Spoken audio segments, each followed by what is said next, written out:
мною прийняте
Now, there is no ace in the sleeve with the U.S. administration. They have been telling that they will resolve it within 24 hours. They later came to understanding that the Russian-Ukrainian war is more difficult issue than the Israeli issue with Gaza. And you need two to tango. If Russia doesn't want to make concessions, then there will be no truce. There will be no peace. We had a great call, and it lasted for a long time, over an hour. This morning, I also had with President Zelenskiy a very good call after that, and I think we're on the way to getting peace. I think President Putin wants peace, and President Zelenskiy wants peace, and I want peace. I just want to see people stop getting killed. We want, like you, a sovereign and prosperous Ukraine. But we must start by recognizing that returning to Ukraine's pre-2014 borders is an unrealistic objective.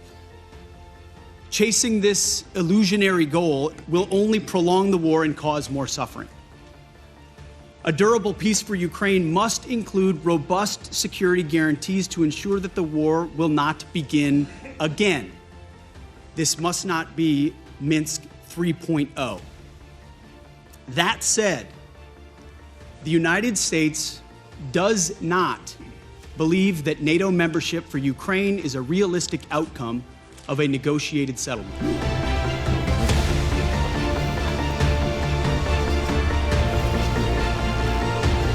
The U.S. administration probably doesn't really understand how Ukraine works. You can't force a bad deal upon the president of Ukraine, because it's not him who decides. It's the grassroots who decides in Ukraine. And that's how it's been for decades and generations. So I think it will take some time, in the best case scenario, I think it will take some time for the United States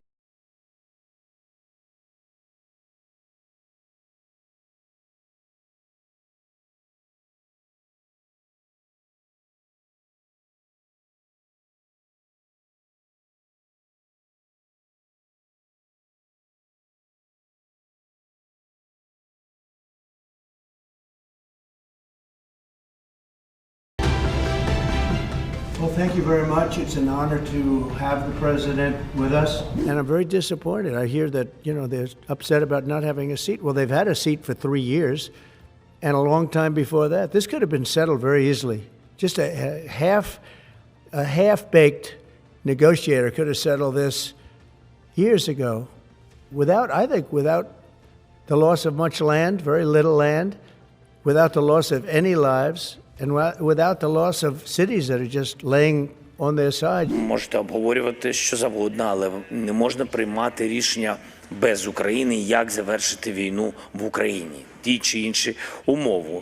І нас не запрошували на цю зустріч, російсько-американську зустріч в Саудівській Аравії. Для нас це було сюрпризом, я думаю, так, як і для багатьох. The good thing is that we see the European awakening. The question is to which extent the Europeans will wake up.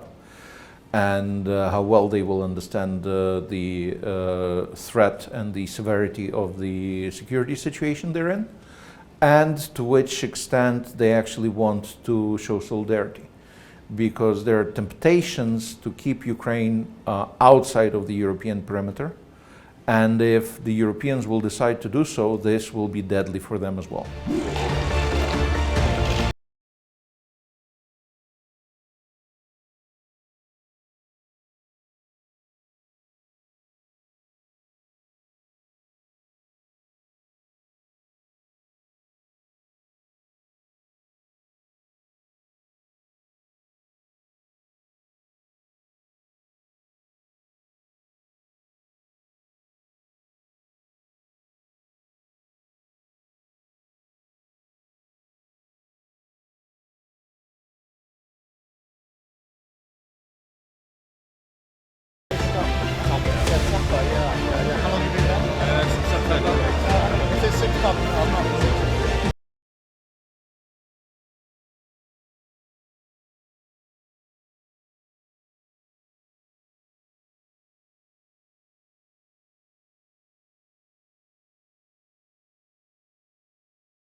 The reality on the ground is very different from what is seen from the outside. Nobody's questioning Zelenskyy's legitimacy.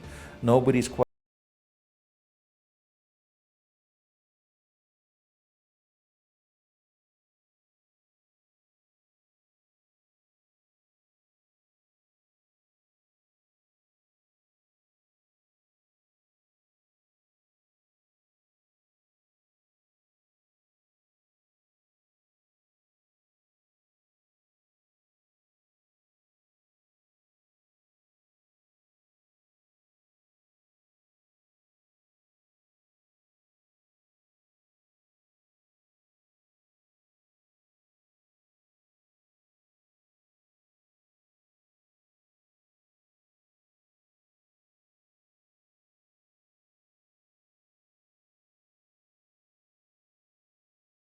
знищити мою державу.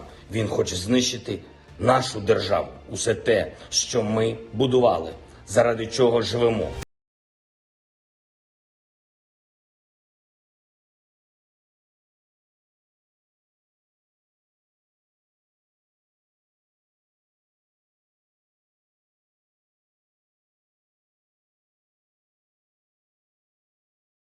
That, when they want a seat at the table, you could say the people have to, wouldn't the people of Ukraine have to say, like, it's been a long time since we've had an election.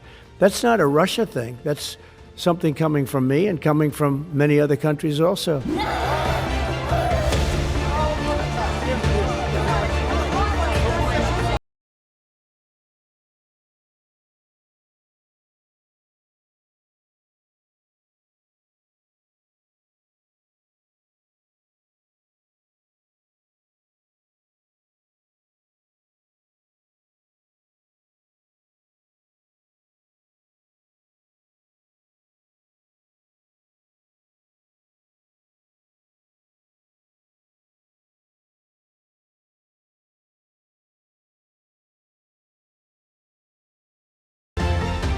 There are no conditions for a quick solution. The only condition for a quick solution is to have Yalta-type division of the world and dismemberment of Ukraine. Would Ukraine accept it? No. Should the free world accept it? No. Who is now embodying the free world? That's a good question. That's a question that every European country should ask itself.